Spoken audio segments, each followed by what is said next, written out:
Queridas amigas y amigos, hermanos todos, iniciamos el capítulo 11 de la serie La Reencarnación, Ley Universal. Y me gustaría que tuvieseis muy claro que no todas las encarnaciones se hacen en nuestro planeta, ya que existen mundos superiores y también inferiores en evolución a este nuestro. De ahí que el sublime Jesús nos dijera: en la casa de mi Padre hay muchas moradas. Y así es efectivamente. Cuando en este planeta escuela ya no le quede al ser humano nada que depurar ni por aprender, preparará a otros con un mayor grado de elevación para seguir siempre con su evolución, ya que esta es progresiva, y les impulsará a más perfectos estados de conciencia alejados del error. Asimismo, todos cuantos tengan que encarnar y por el contrario sus espíritus no hayan adquirido el progreso ni tengan la afinidad requerida, pasarán, porque Dios jamás priva a sus hijos de otra nueva oportunidad, por rebeldes que estos sean, a formar parte de las humanidades de mundos inferiores de acuerdo con su estado. Tan solo en casos excepcionales, un espíritu libre de cargas kármicas y cuya evolución haya superado la exigencia por la ley en los mundos físicos vuelve a reencarnar por una misión muy especial o por un profundo y gran amor a sus hermanos a los que desea enseñar el camino de la evolución, aceptando gustoso el gran sacrificio que ello supone, como fue el caso de nuestro amado Jesús. En las respuestas a las preguntas formuladas en el libro de los espíritus, referente a cuanto acabo de exponer, dice lo siguiente: ¿se realizan en la Tierra todas nuestras diferentes existencias corporales? No, sino en diversos mundos. La terrestre no es la primera ni la última, pero sí una de las más materiales y lejanas de la perfección. ¿A cada nueva existencia corporal pasa el alma de un mundo a otro o bien puede vivir varias veces en el mismo mundo? Puede revivir muchas veces en el mismo mundo si no está bastante adelantada para pasar a otro superior. Según eso, ¿podemos reaparecer muchas veces en la Tierra? Ciertamente. ¿Podemos volver a ella después de haber vivido en otros mundos? Seguramente, pues habéis podido vivir ya en otras partes y en la Tierra. ¿Es una necesidad volver a vivir en la Tierra? No, pero si no adelantáis, podéis ir a otro mundo que no sea mejor y que aún sea peor. Para llegar a la perfección y a la dicha suprema, objeto final de todos los hombres, ¿debe pasar el espíritu por la serie de todos los mundos que existan en el universo? No, porque hay muchos mundos que ocupan el mismo grado y en los que nada nuevo aprendería dicho espíritu.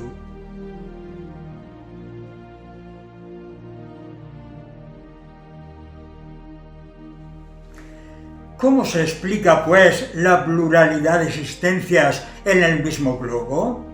Porque puede encontrarse cada vez en posiciones muy diferentes, que son para él otras tantas ocasiones de adquirir experiencias.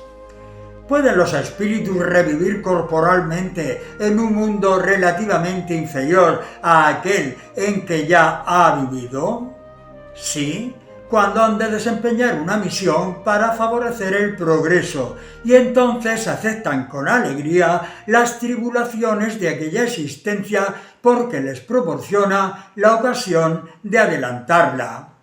¿No puede suceder eso mismo por expiación? ¿Y no puede Dios mandar a los espíritus rebeldes a mundos inferiores?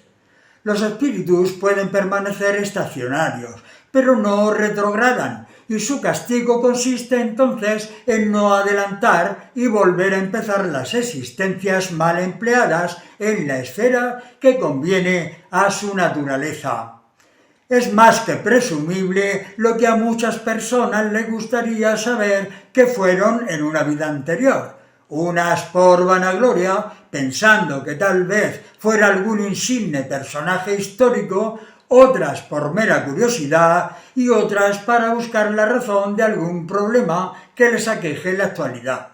Lo cierto es que raramente se recuerdan las vidas pasadas, y pese a lo que pueda parecer, es una gran manifestación de misericordia de Dios. En la mayoría de los casos sería terrible tener en mente el recuerdo de momentos y situaciones vividas en las que se haya sido el causante de grandes males a otras personas. No se podría vivir con ese gran cargo de conciencia. Como la gran asignatura pendiente para los habitantes de este mundo tierra es el amor, muchos de nuestros propios enemigos del pasado son nuestros padres, hijos, familiares y amigos, porque de esa forma se saldan las deudas pendientes con ellos, reconciliándose a través de ese amor que quizá por el parentesco o la amistad les pueda unir en la presente existencia.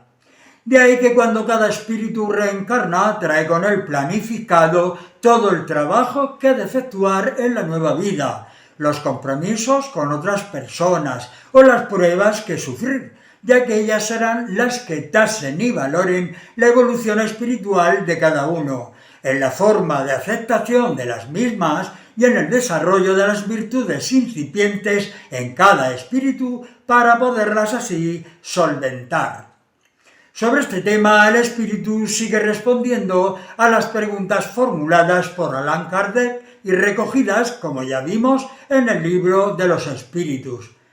¿Por qué pierde el espíritu el recuerdo de su pasado? El hombre no puede ni debe saberlo todo, así lo quiere Dios en su sabiduría. Sin el velo que le oculta ciertas cosas, el hombre estaría deslumbrado, como el que pasa sin transición de la oscuridad a la luz. Gracias al olvido del pasado, es más el mismo. ¿Cómo puede el hombre ser responsable de actos y redimir faltas de cuyo recuerdo carece? ¿Cómo puede aprovechar las experiencias adquiridas en existencias olvidadas? Se concebiría que las tribulaciones de la vida le sirvieron de lección si recordase lo que pudo acarrearlas, pero desde el momento en que no lo recuerda, cada existencia viene a ser para él como la primera, lo que equivale a tener que empezar de nuevo, siempre.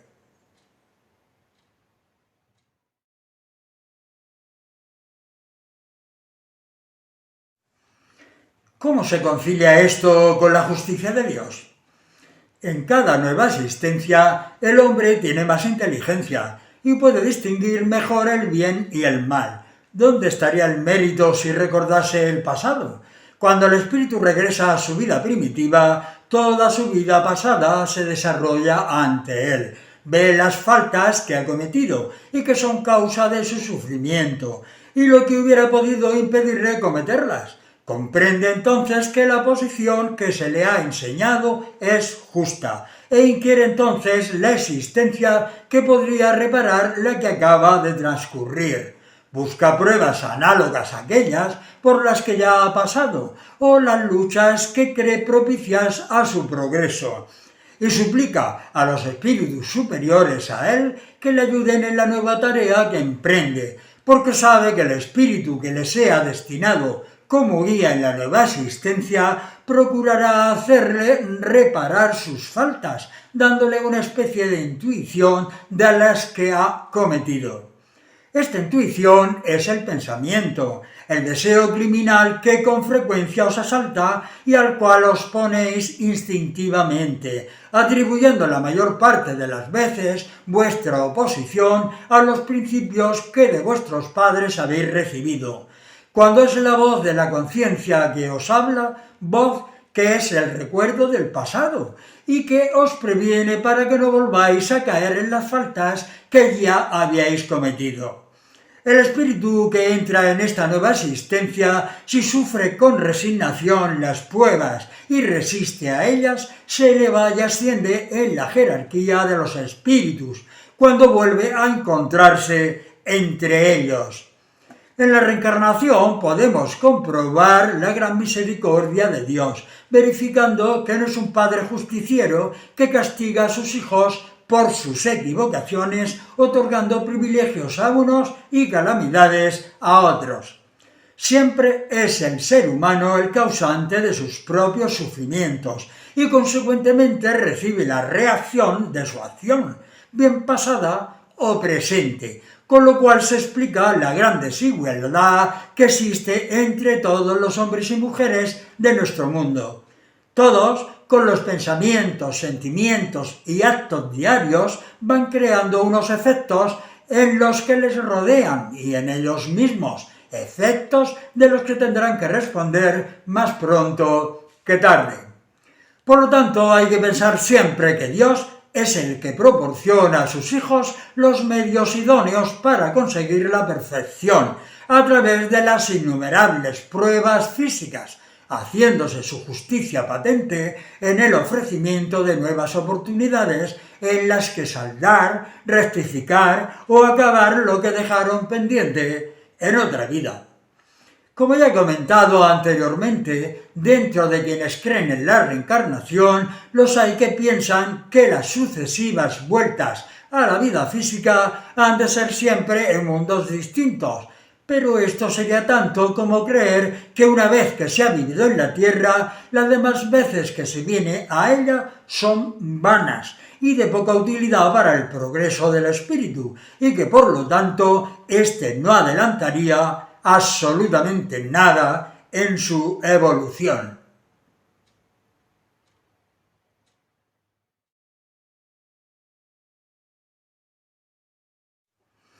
Quienes así piensan deberían observar la gran cantidad de grados de evolución de los seres de nuestro planeta, comprendidos entre el salvaje, que aún vive en la selva, y las mentes más avanzadas de nuestra sociedad, que por supuesto no se trata tan solo de la evolución a niveles físicos, sino también espirituales. Por desgracia, el ser humano también ha demostrado que le es necesario repetir una y otra vez las duras lecciones aprendidas de sus experiencias en la vida. Seguiré en este capítulo abundando sobre el enfoque que de la reencarnación tiene el espiritismo cristiano, con la intención de profundizar y aportar la mayor cantidad de elementos posibles para ampliar el alcance y comprensión de esta ley universal. No hay que olvidar que uno de los factores que han hecho de ella una creencia tan conocida fue la difusión que tuvo dentro de la doctrina kardeciana. Un estudiante no se matricula en colegios distintos para estudiar las diferentes asignaturas pertenecientes a un mismo curso, sino que va a uno solo, donde el vasto campo de la enseñanza le procura todo lo adecuado a lo que corresponda aprender durante el tiempo estipulado.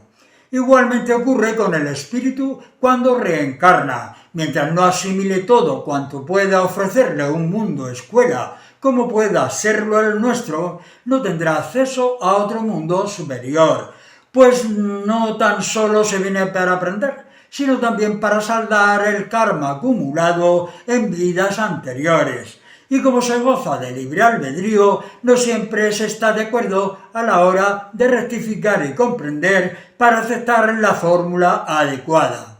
De ahí que haya que repetir tantas veces ciertas asignaturas, como puedan ser el amor, la tolerancia, la libertad, la comprensión, etc. Cuando el ser humano es consciente de lo que supone el progreso para su espíritu, lo que supone el progreso para su espíritu, y lo repito, no le importa la cantidad de veces que haya de encarnar, sino la calidad de las mismas, para lo más pronto posible aprender y liberarse de los mundos de dolor y prueba como es nuestro planeta Tierra.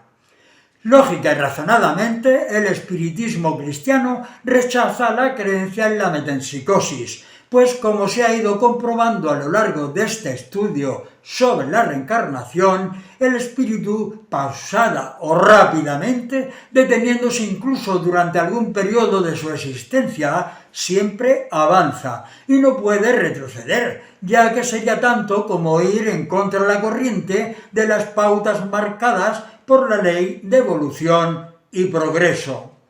Por lo tanto, en ninguno de los casos el ser humano, por primitivo que fuese su espíritu, podría ingresar nuevamente en la vida formando parte de una especie inferior a su condición, por más que ciertas personas de nuestra sociedad, amantes de las ideas orientalistas o quizá por el gran cariño que tengan a los animales, así lo pretendan en otra vida posterior.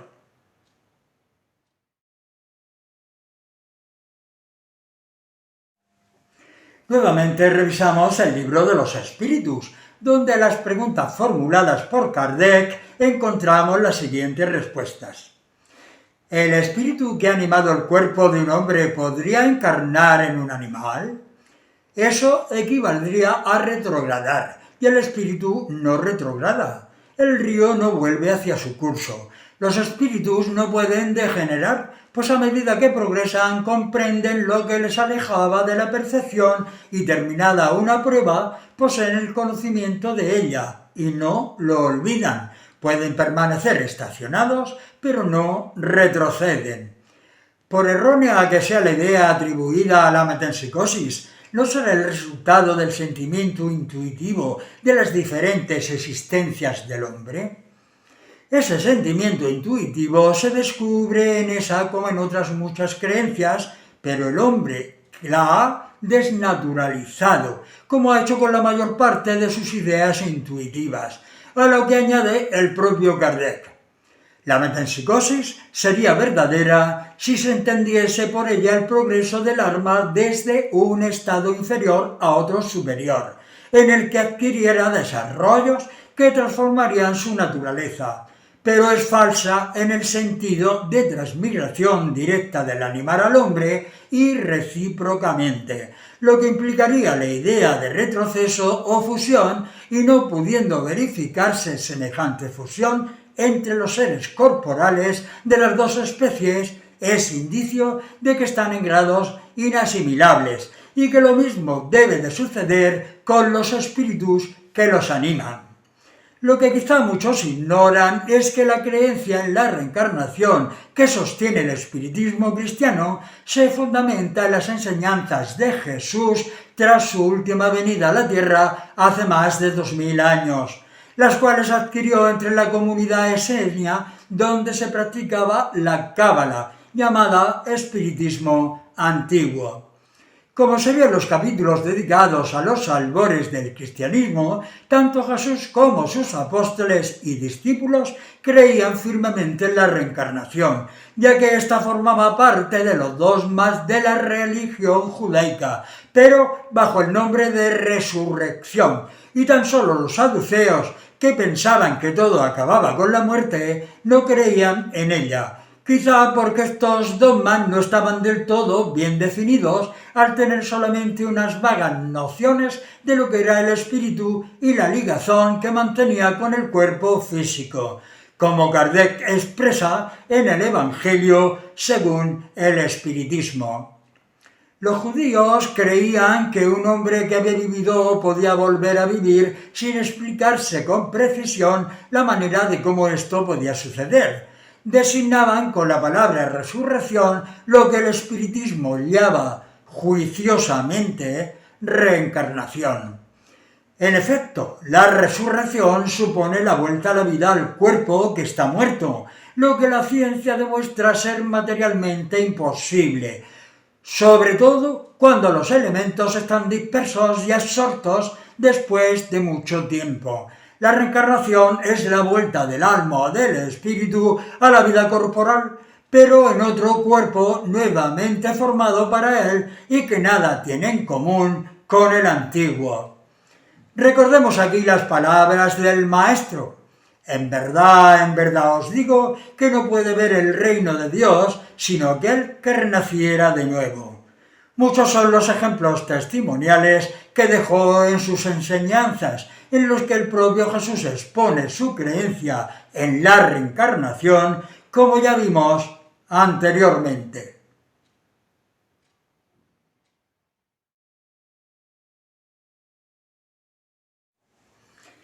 Otro de los motivos por los cuales muchas personas se resisten a la idea de la reencarnación y que el espiritismo cristiano desvela como error es pensar que ésta les privaría de encontrarse de nuevo con sus personas queridas, ya que si continuamente se está reencarnando, dicen, es posible que cuando uno muera sus seres queridos estén reencarnados y no se vuelvan a encontrar.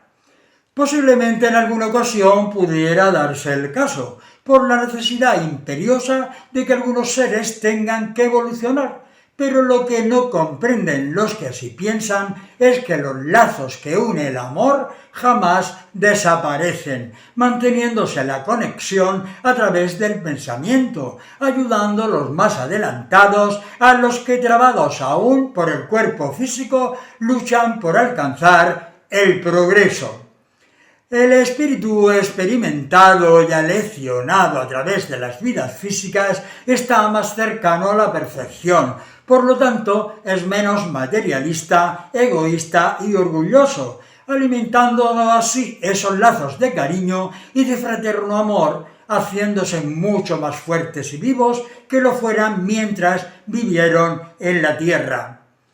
Cada vez que encarnamos compartimos la vida con espíritus, a veces conocidos de otras vidas, de ahí la afinidad y el cariño que surge de inmediato con ellos, incluso con aquellos que han podido ser enemigos acérrimos, desapareciendo la incomprensión y la intolerancia. De ahí la importancia de ese tiempo que se les ofrece para limar asperezas y romper la cadena de dolor que les pueda unir desde antaño. Por lo que se puede asegurar no solo un nuevo encuentro en espíritu y la convivencia en el astral, sino que en más de una ocasión incluso se repita la experiencia en una nueva vida juntos, bien como miembros de la misma familia, como compañeros de trabajo, amigos, etc.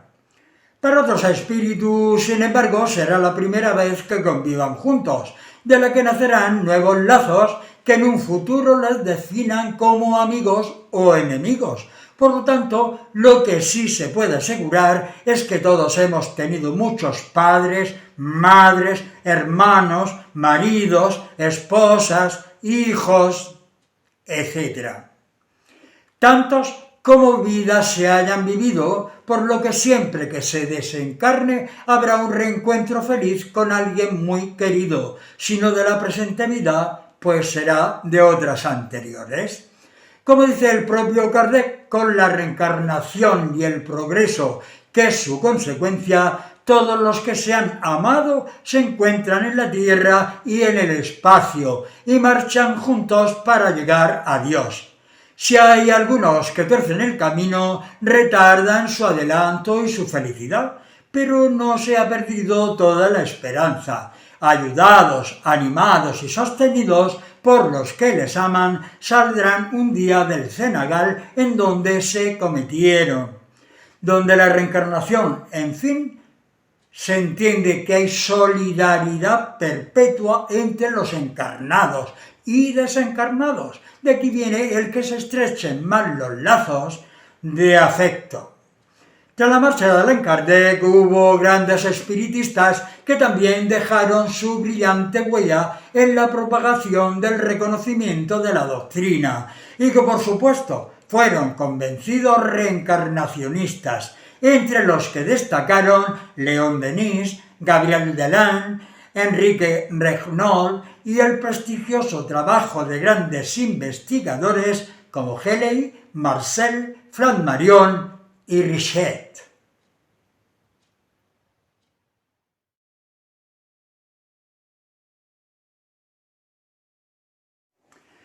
Queridos todos, llegamos al final del capítulo 11 de la serie La reencarnación, ley universal. Y como habréis podido comprobar, nunca faltaron quienes respondieran de forma testimonial su creencia en la reencarnación. De ahí que a estas alturas del siglo XXI no deja de sorprender la cantidad de hermanos nuestros que aún sean tan estrechos de miras, ya que no será por falta de información y aunque quizás sigan deslumbrados por el materialismo de cuanto les ofrece el mundo del César o el apego a las absurdas y caducas tradiciones, han desechado de sus vidas toda la parte espiritual. De ahí su miedo a la muerte y por ende su no creencia en la reencarnación. La frase que cierra el capítulo 11 de la serie La reencarnación, ley universal, pertenece al filósofo alemán Arthur Schopenhauer, la cual dice así: todo ser recién nacido llega fresco y alegre a la nueva existencia y la disfruta como un regalo gratuito, pero no hay nada dado gratuitamente. La nueva existencia se paga después con la vejez y la muerte de una vida agotada, pero que contiene la semilla indestructible por la cual la nueva existencia ha surgido. El ser, un ser. Hasta la próxima semana os deseo con todo mi cariño y amor, paz, amor y progreso para todas y para todos.